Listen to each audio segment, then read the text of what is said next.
wabarakatuh.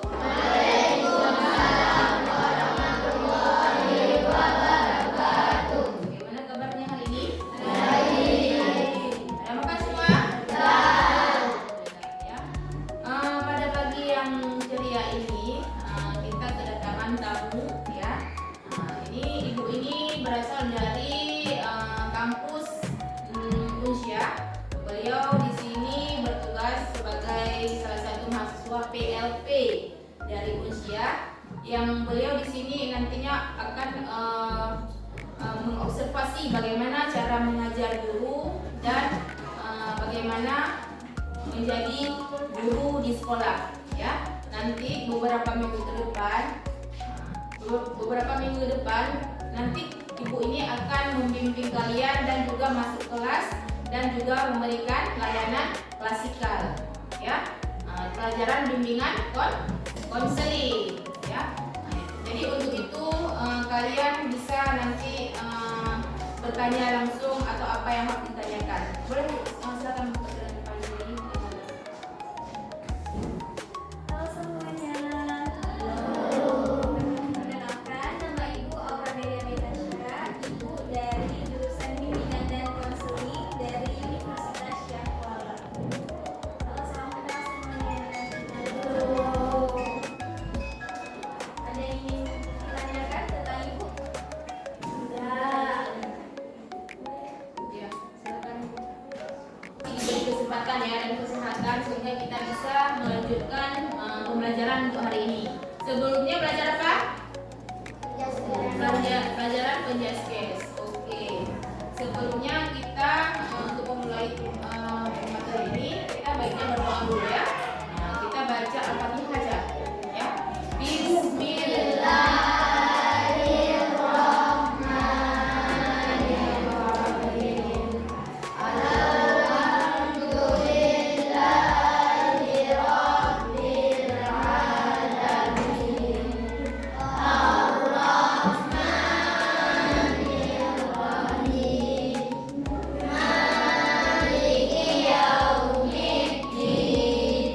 Iya.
berbagai kejahatan di dunia maya, seperti pencemaran nama baik dalam bentuk teks atau gambar, ya, melalui internet, ponsel, kemudian media elektronik lainnya.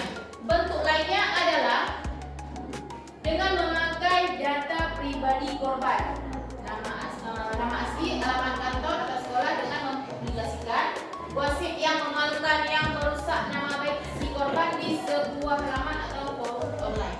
Ya, ini dia pakai akun palsu. Dia sebutkan nama kita, kemudian dia istilahnya mengaku bahwa itu adalah dia pada teman kita. Dia ingin istilahnya mempermalukan, tujuannya mempermalukan seseorang atau orang yang dia benci atau cuma hanya ingin menertawakan. Ya, dan nanti kita lanjutkan. Nah, motivasi pelaku cyberbullying, ya. Kenapa sih si pembuli ini melakukan hal tersebut, ya? Pertama mungkin gara-gara marah, kemudian sakit hati, ada yang balas dendam dan frustasi, ya. Mungkin dia marah, ini balas dendam lah sama kawannya. Dan kemudian haus kekuasaan dengan menonjolkan ego dan menyakiti orang lain. Bisa jadi dia ingin cari perhatian, ya. Kemudian untuk hiburan, menertawakan, ini cuma untuk mengolok-olok temannya. Kemudian selain motivasi pelaku, ada contoh-contoh cyberbullying. Bisa kita lihat di sini, ya. Pertama, menyebarkan gosip di dunia kemudian berkata kasar, ya, berkata kasar. Kemudian itu berkata kasar itu di HP misalnya kan, melalui WA atau apapun itu di Instagram, dia menyebutkan nama orang yang dibenci misalnya. Kemudian membuat haters itu apa? Pembenci, ya. Kemudian mengirim pesan kasar, mengirim pesan yang tidak sopan. Kemudian membuat akun palsu, dia seperti itu bilang, buat akun palsu untuk mempermalukan orang lain. Kemudian mengirimkan virus apa dan sebagainya, menyebarkan foto aib. Misalnya kita ada foto, ya, foto yang nggak pakai jilbab, yang cewek misalnya kan, dia sebarkan di grup. Nah, yang ada cowoknya, itu contohnya. Kemudian mencuri password. Ketika misalnya kita duduk berdua sama kawan, kemudian kawan kita misalnya ada si Adi dan si Ana. Si Ana mau ke WC sebentar, ya. Kemudian karena kesempatan itu dia gunakan untuk mencuri password temannya, atau dia melihat ketika dia memakai password, ya, itu mencuri password dan ingin membajak, ya namanya, ya, membajak HP teman. Dan selanjutnya, apa sih dampak bagi korban? Dampak bagi korban itu tidak mau membuka media sosial, artinya dia trauma. Misalnya dia punya HP, setelah dia tersebar nama buruknya di dunia maya, dia nggak mau lagi buka HP. Itu trauma, ya, gara-gara dipermalukan oleh temannya. Kemudian tidak mau bergabung dengan teman, dia merasa minder. Minder itu tahu, merasa dirinya sudah tidak berharga, tidak mau berkawan sama teman yang lain, tidak pede, tidak percaya diri lagi, tidak berpede dan merasa tidak dihargai, ya. Merasa kalau kita itu paling rendah dan tidak mau berkawan lagi orang sama kita. Dan kemudian sering mengeluh sakit kepala atau mual, itu bisa juga kumat juga lambungnya gara-gara dia stres, ya. Nah, itu akibatnya, makanya jangan mau jadi korban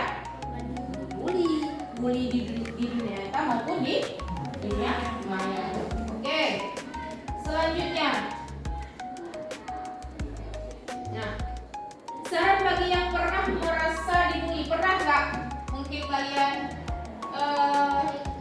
dibully? Ini ibu tanya, ya, ada nggak pernah kalian merasa dihina sama orang lain di sosial media? Alhamdulillah, ya. Kalau di dunia nyata ada, ya kan. Kemudian pernah nggak kalian merasa difitnah, kemudian diancam melalui mudah-mudahan tidak pernah jadi korban bully. Nah, ada saran nih bagi yang pernah merasa dibully jika menjadi korban. Nah, ini ceritanya kita jadi korban ya. Nah, apabila kita jadi korban, jangan melawan dengan sang pelaku. Kalau kita melawan, dia makin suka. Karena yang dicari oleh pelaku itu adalah timbal balik dari kita. Ketika kita melawan, itulah yang tujuan dia. Jadi jangan pernah melawan, tapi kita harus direspon dengan cara yang benar, ya. Karena pelaku itu menyukai reaksi dari korban. Dia akan senang jika kita merespon. Dia hanya akan berani mengolok-olok di dunia maya saja. Tapi kalau kita ketemu, dia pasti belum tentu berani, ya. Kemudian, apa sih yang harus dilakukan kalau memang kita sudah terjadi ya sama kita? Yang pertama, apa itu curhat? Menyimpan semua kesalahan sendiri itu hanya membuat kita semakin depresi. Kita menjadi sendiri dan terasing. Ya, kita harus kasih tahu ya. Kita ngomong dengan orang yang kita percaya, baik itu orang tua, guru dan sebagainya, dengan teman dekat yang bisa dipercaya. Tidak boleh didiamkan kalau dibully, ya. Termasuk di dunia maya. Kemudian evaluasi diri. Semakin kita membalas, para pembuli itu justru akan senang, ya, karena merasa akan kita tanggapi. Dan selanjutnya setelah kita curhat sama orang tua lah, guru lah, guru BK lah, dengan teman-teman kita yang kita percaya, kita harus yang namanya blokir ya, yang laporkan kepada guru dan orang tua. Kemudian blokir ya, kalau memang itu mengganggu aktivitas kalian, pikiran kalian, blokir saja. Nggak perlu, orang itu memang ganggu kita tujuannya untuk membuat kita sedih. Jadi daripada kita sedih, kita blokir saja, ya. Mungkin penjelasan ibu cuma sampai di sini, ya. Nah, untuk selanjutnya ibu akan bagikan LKPD. Kita bagi berapa kelompok? 1, 2, 3, 4 kelompok ya. Kita bagikan 4 kelompok. Setelah mendengar penjelasan ibu, coba kalian jawab pertanyaan yang ada di LKPD ini. Ini untuk kelompok 1 nanti balik badan aja boleh ya. Balik usia. Ini kelompok 1 kalian kelompok. Kemudian ini untuk kelompok 2. Ya, tulis nama kelompoknya ya, jangan lupa. Itu kelompok 1, ini kelompok 2, tulis. Kemudian ini untuk kelompok 3. Ini untuk kelompok 4. Ya. 1, 2, 3. Nah, ya, ini kelompok 4. 1, 2, 3, kelompok 3. Ya, ya.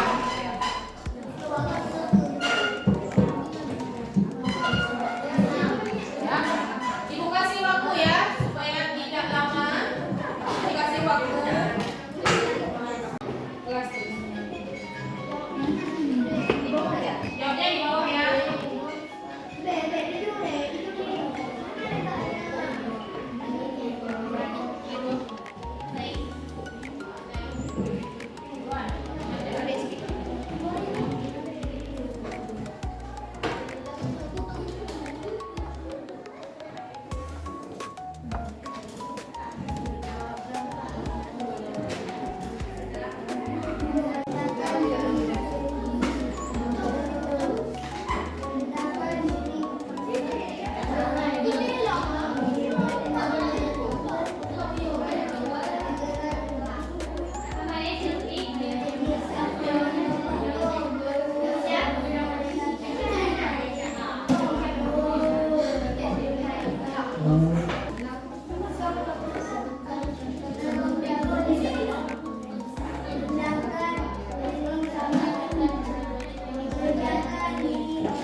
kerjasama kelompoknya.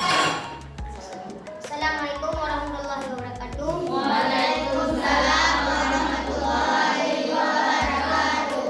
Kami dari kelompok 4 ingin mempresentasikan dari kerja kelompok kami. Cyberbully. Jawablah pertanyaan di bawah ini dengan mendiskusikan bersama teman kelompokmu. 1. Setelah mendengarkan penjelasan dari guru, apa yang kalian ketahui tentang cyberbully? Ya. 1. Merendahkan diri sendiri. 2. Sebutkan contoh cyberbully yang pernah kalian temui. 2. Mengejek-ngejek. 3. Sebutkan dampak apa saja yang akan terjadi pada korban cyberbully. Merasa tidak nyaman, merasa malu, sakit hati. Apa yang harus dilakukan jika kalian menjadi salah satu korban cyberbully? Melapor kepada guru atau orang tua. Oke, sudah siap. Terima kasih. Sekian dari kelompok kami. Assalamualaikum warahmatullahi wabarakatuh.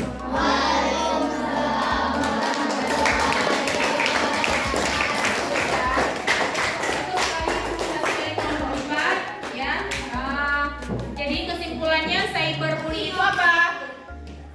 Apa cyberbully itu apa? Perundungan di dunia maya. Ya. Jadi dampaknya sangat membuat rugi ya bagi pelaku. Oleh karena itu kalau memang ada cyberbully, nah kita apa yang harus kita lakukan? Apa yang harus kita lakukan? Yang pertama, tidak membalas. Kemudian kita dengan siapa? Kalau dengan orang tua, dengan guru, dengan teman, ya. Kemudian apa yang harus kita lakukan selanjutnya? Kalau memang kita sudah sangat mengganggu, ya, diblokir saja karena itu hal yang tidak penting. Oke, untuk selanjutnya, Ibu ingin kalian bisa merefleksikan, ya, menilai pembelajaran untuk hari ini, ya. Setelah itu nanti kalian tempelkan di depan, ya. Bisa dimengerti?